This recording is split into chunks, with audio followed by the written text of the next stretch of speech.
அனைத்து இந்திய அண்ணா திராவிட முன்னேற்ற கழகம் முடிஞ்சு போச்சு அப்படின்னு நினைக்க முடியாது. ஏன்னா என்னோட என்ட்ரி ஆரம்பிச்சிருக்கு. இத்தனை நாள் யாரு காப்பாத்தி? இப்பதான் காப்பாத்தி வந்திருக்காங்களா? இது என்ன ரீ என்ட்ரி? என்ன வேலைக்கு போறதா? நான் ஜாதி பார்த்திருந்தா அதை செஞ்சிருப்பனா? நான் ஜாதி பார்க்கல. எந்த அடிப்படையில் சொல்றேன்னு திருப்பி கேளுங்க. இவர் ஜாதி, இவர் ஜாதி, எந்த ஜாதி? அனைத்து இந்திய அண்ணா திராவிட முன்னேற்ற கழகத்தில் இதயம் புரட்சி தலைவி அம்மா இருக்கின்ற பொழுது பதவி கொடுத்ததுக்கு தான் இப்பொழுதும் பதவி கொடுக்கும். கொடநாடு கேச வச்சுக்கிட்டு இந்த திமுக என்ன வேலை பண்ணிக்கிட்டு இருக்கு? கேள்வி கேட்காதனால அப்படியே பெட்டிங்ல வச்சிருக்காங்க. அது என்னன்னு நீங்க தான் அதை பார்க்கணும். திமுகவுக்கு இதை எப்படி போய் ஆதரவாச்சு? நீங்களும் செய்ய முடியாது, நானும் செய்ய முடியாது. இது சட்டம் தான் செய்யும். நல்ல நேரம் இப்ப வந்துருச்சு. நான் இத்தனை நாள் சொன்னது வேற. இப்போ நம்மளுடைய நேரம் சரியா கணிஞ்சு வந்திருக்கு. எந்த ஆட்கள் அனைத்து இந்திய அண்ணா திராவிட முன்னேற்ற கழகம் முடிஞ்சு போச்சு அப்படின்னு நினைக்க முடியாது.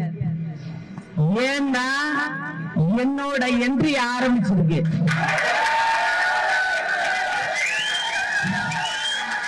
அதனால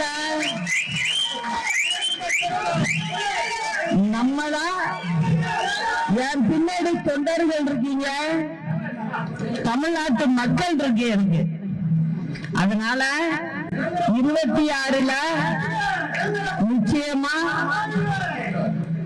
அம்மாவுடைய ஆட்சி இங்க தமிழ்நாட்டுல அமைப்போம். இத்தனை நாள் யாரு காப்பாத்திட்டு இருக்கு? இப்பதான் காப்பாத்தி வந்திருக்காங்களா? இது என்ன ரீ என்ட்ரி? என்ன வேலைக்கு போறதா? எனக்கு வேலைக்கு போயிட்டு இருந்து ஒரு 3 வருஷம் நின்று விட்டு மறுபடியும் வந்து வேலைக்கு சேர்ந்துக்கலாம். 2021 என்ன சொன்னாங்க? நான் பொது வாழ்விலிருந்து விலகி விட்டேன்னு சொன்னாங்க. இப்போ ரீ என்ட்ரிங்கிறாங்க. இத்தனை நாள் கட்சி காப்பாற்றினது யாரு? தொண்டன். நான் ஜாதி பார்த்திருந்தா அதை செஞ்சிருப்பனா? நான் ஜாதி பார்க்கல. சசிகலா அவர்கள் வந்து அதிமுக ஜாதி கட்சியா மாறிருக்கு அப்படின்னு சொல்றாங்க. எந்த அடிப்படையில் சொல்றாங்க? அவங்க பேட்டியில சொல்லியிருக்காங்க. எந்த அடிப்படையில் சொல்றாங்கன்னு திருப்பி கேளுங்க. இவர் ஜாதி, இவர் ஜாதி, எந்த ஜாதி? அனைத்து இந்திய அண்ணா திராவிட முன்னேற்ற கழகத்தில் இதயம் புரட்சி தலைவி அம்மா இருக்கின்ற பொழுது பதவி கொடுத்தவருக்கு தான் இப்பொழுதும் பதவி கொடுத்தது. தலைமை கழக நிர்வாகி என்றால் எல்லா ஜாதிகளும், ஏன் இஸ்லாமியர் கூட எங்க அவைத்தலைவர், எல்லா ஜாதியும் தான் இருக்குது.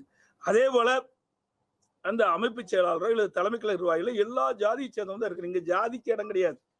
அனைத்து இந்திய அண்ணா திராவிட முன்னேற்ற கழகத்தை பொறுத்த வரைக்கும் பொன்மனச்செம்மல் புரட்சி தலைவர் எம்ஜிஆர் காலத்திலும் சரி, இதயம் புரட்சி தலைவி அம்மா காலத்திலும் சரி, ஜாதி மதத்திற்கு அப்பாற்பட்ட கட்சி அண்ணா திமுக. கேள்வி கேட்காதனால அப்படியே பெட்டிங்ல வச்சிருக்காங்க. அது என்னன்னு நீங்க தான் அதை பார்க்கணும். கோடநாடு கொலை வழக்குனால வந்து திமுக ஆதரவா நீங்க செல்றீங்க அவங்க சொல்லியிருக்காங்க. திமுகவுக்கு ஆதரவா செயல்படுறீங்க. இதை எப்படி போய் ஆதரவாச்சு? நீங்களும் செய்ய முடியாது, நானும் செய்ய முடியாது. இது சட்டம் தான் செய்யும். புரியுதுங்களா? அனைத்து இந்திய அண்ணா திராவிட முன்னேற்ற கழக அரசு இருக்கின்ற பொழுது கொலையாளியை கண்டுபிடித்தது நாங்க தான். அவர்கள் மீது குற்றப்பத்திரிகை தாக்கல் பண்ணது நாங்க தான். அவர்களை பிடித்து சிறையில அடைத்து நீதிமன்றத்தில் ஆஜர்படுத்தும் நாங்க தான். எல்லாம் நாங்க தான். ஆனா அவருக்கு ஜாமீன் கொடுத்தது யாரு? அதை ஏன் நீங்க கேள்வி கேட்க மாட்டேங்கிறீங்க? ஜாமீன் கொடுத்தது திமுக கட்சியை சேர்ந்தவர்.